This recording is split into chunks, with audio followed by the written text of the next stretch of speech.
په دونه سخت وخت کې یخني ده چې مخامین دي او بیا هم راغلی هغه خپله مینه خپل مشر سره ښکاره کړه.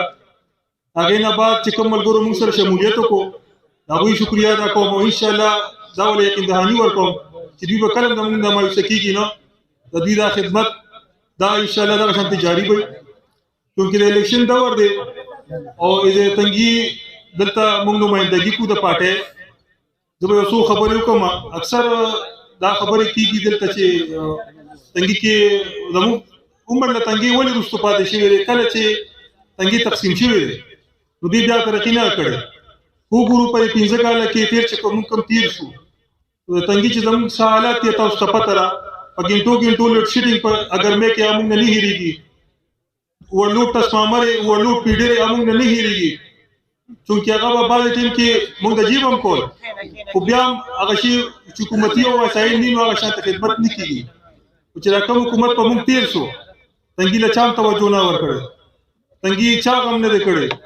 دې ټیم کې دلته یو جلسه مخکې مونږ کړې وه یو کال مخکې هغې کې ما خپلو مشرانو ته دا تنګي یو څو مسلې مشق کړې اوس ورته بیا وې چونکې ټیم کم دی یو څو ورځې پس الیکشن دی نو انشاءالله هغه ترقۍ سفر به شروع کېږي.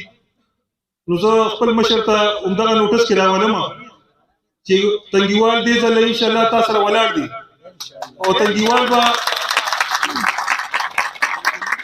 به انشاءالله هغه شان راپاسي څنګه چې شرپو خلک راپاسي تا سره او دا زه ستاسو نه هم دا امید ساتم مشره چې دغه ځای ته انشاءالله ورسې نو تنګیوال به هغه شانتې کور ګڼي چې څنګه خپل شرپو ګڼي او تنګي له به هغه شانتې ترقي ورکړي چې څنګه شرپو له ورکړې ده خپلې زړې حلقې له یې ورکړې ده.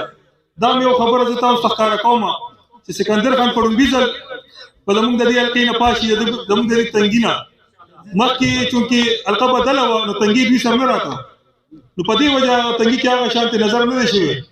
او دا زموږ اوس خوشقسمتي ده چې موږ له خدای داسې امپیا راکړي چې د هغه اواز چې دی هغه ټوله صوبه اوري مرکز یې اوري. زما وروڼو دا وخت د یو کېدو د ترقۍ د لار چې کوم دی د هغې د سلیکټ کولو همدې وخت کې دوکه نه شي.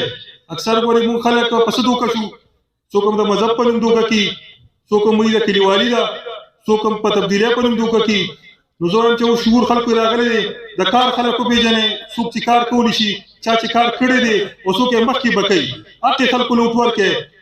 تاسو کو ګورئ تنګي کې لږه ډېره ترقي ښکاري دا صرف زموږ د دې پارټۍ د دې مشرانو برکت دی. نور چا تنګي کې څه نه دي کړی.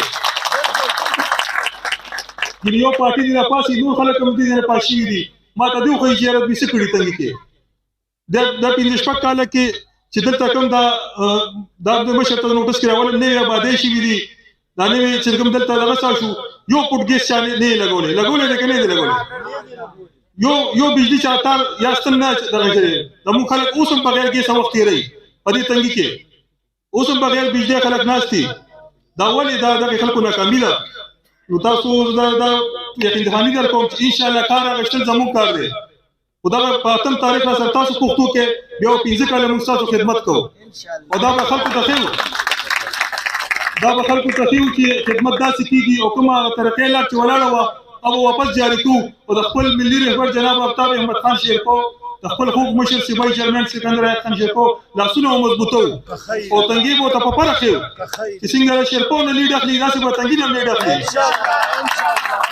او د دې سټیج نه دغې خلکو ته وایم چې ګورې موږ نه د سپکو خبرو عادت یو نه موږ ته مشرانو دا تربیت راکړی دی. زموږ مشر داسې یو مشر دی چې هغه صفت مخالفین صفت کوي هغه د سپکو خبرو خبرې دی موږ جواب هم نه ورکوو.